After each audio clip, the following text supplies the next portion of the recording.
శ్రీమాత్రే నమః. అందరికీ నమస్కారం. కార్తీక పురాణం 12వ అధ్యాయం గురించి ఇప్పుడు మనం మాట్లాడుకుందాం. వశిష్ఠ మహాముని ఇలా చెప్పడం మొదలుపెట్టారు. ఓ రాజా, కార్తీక మాసమునందు సోమవారం మహత్యము విను. సోమవారం కంటే కూడా శనిత్రయోదశి ఫలము 100 రెట్లు ఎక్కువగా ఉంటుంది.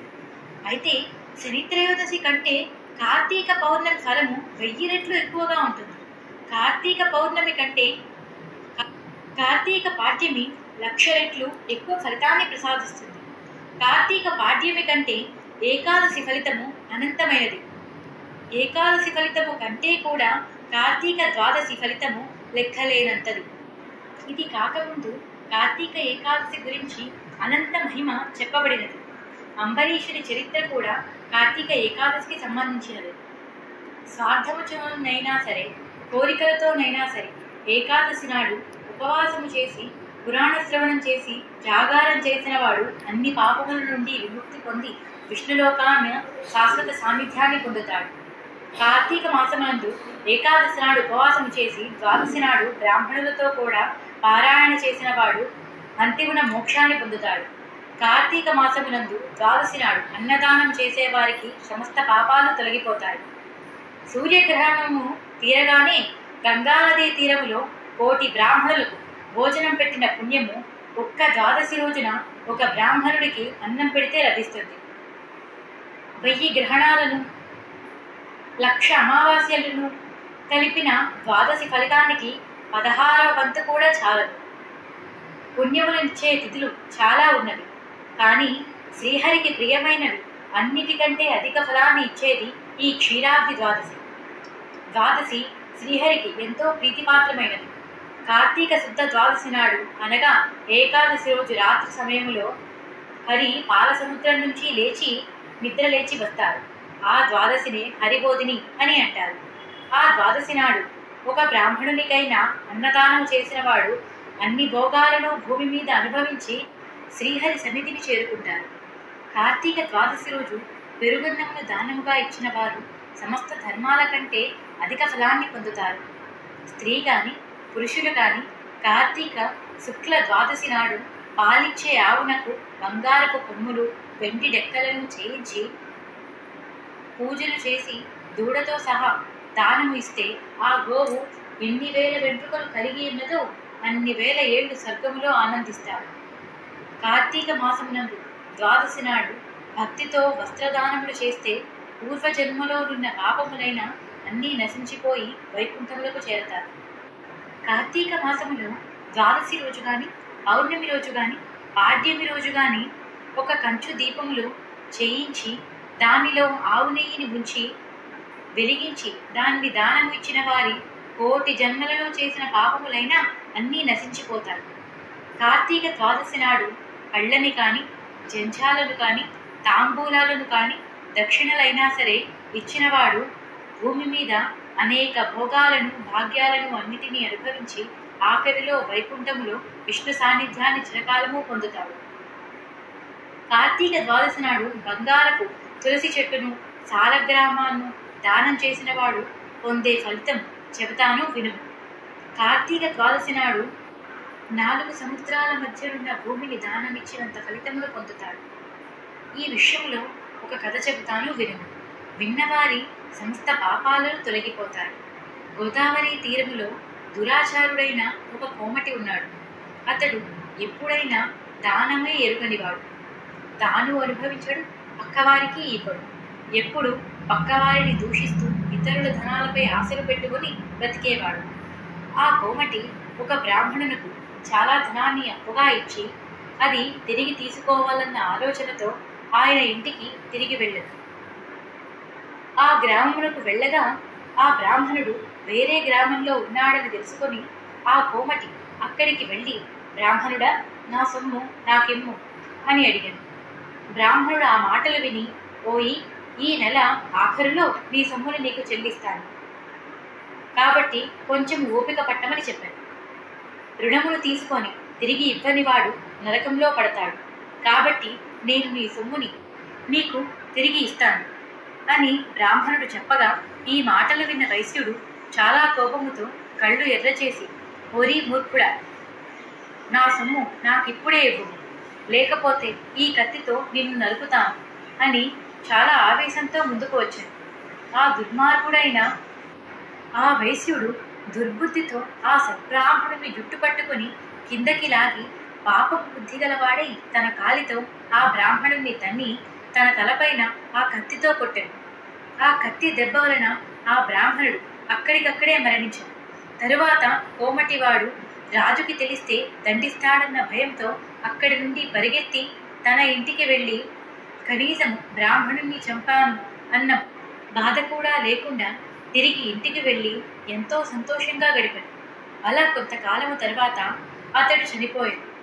అతడు చనిపోయాక అమావాస్య రోజు లాంటి చీకటితో సమానమైన భయంకరమైన రూపములు గల యమదూతలు అక్కడికి వచ్చి ఆ వైశ్యుణ్ణి యమపాసములతో కట్టివేసి యమలోకానికి తీసుకుని పోవటానికి వచ్చారు.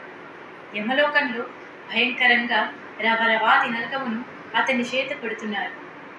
రవరము అనగా రురువు అని ఒక మృగము, దానికి సంబంధించినదే ఈ రవరము. అనగా రురువు మృగము చేత వాటి కొమ్ములతో బాధించేది నరకాన్ని రవరవాది నరకము అని అంటారు.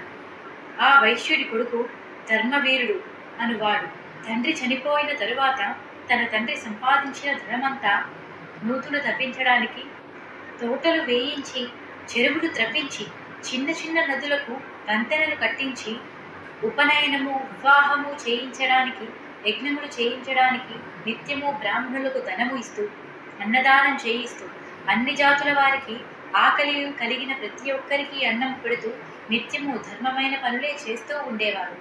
ఇలా ఉండగా ఒకప్పుడు ఆ ధర్మవీరుడు శ్రీహరిని పూజిస్తూ ఉండగా నారద మహాముని అన్ని లోకాలు తిరుగుతూ ఆనాడు యమలోకము నుండి బయలుదేరి తన వీణను మోగిస్తూ గోవింద, నారాయణ, కృష్ణ, విష్ణు, అనంత, వైకుంఠ, శ్రీనివాస, శ్రీవత్స, ముక్ష విశ్వంభర, సమస్త దేవతా చక్రవర్తి, నమస్తే నమస్తే నమస్తే అని కీర్తిస్తూ వచ్చాడు. ఇలా నాట్యం చేస్తూ నారద మహాముని అంటున్న మాటలు విని వైశ్యుడు చాలా ఆనందంతో ఆనంద బాష్పాలని వదులుతూ మహాముని పాదాల దగ్గరకు వెళ్ళి నమస్కారం చేసి ప్రణామాలు చేశారు. నారదుని పాదాలకు నమస్కరించి వైశ్యుడు నారదునికి అర్ఘ్యపాద్యములు ఇచ్చి, నారద, మీరు మా ఇంటికి రావడం నా అదృష్టం. మీరు తొందరగా ఎక్కడికి రానివారు కనుక దయచేసి మీరు నాకు దర్శనం ఎందుకు ఇచ్చారో చెప్పమని అడిగారు.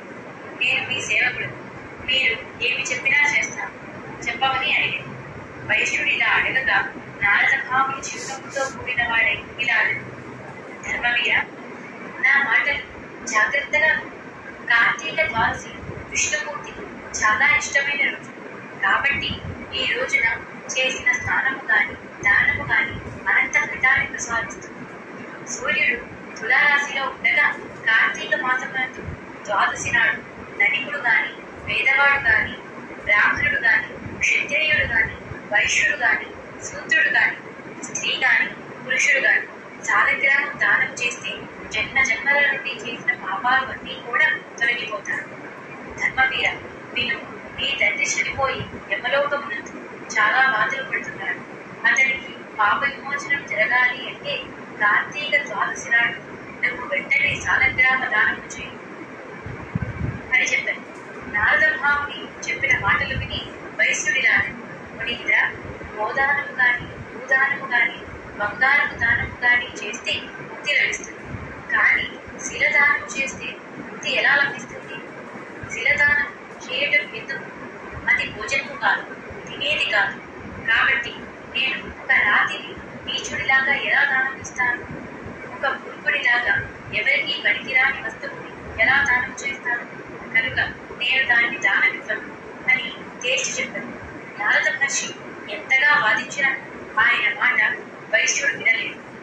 నారద మహాముని చేసేది ఏమీ లేక అక్కడి నుండి తిరిగి వెళ్ళిపోయాడు. తర్వాత కొంతకాలంగా ధర్మవీరుడు మరణించాడు.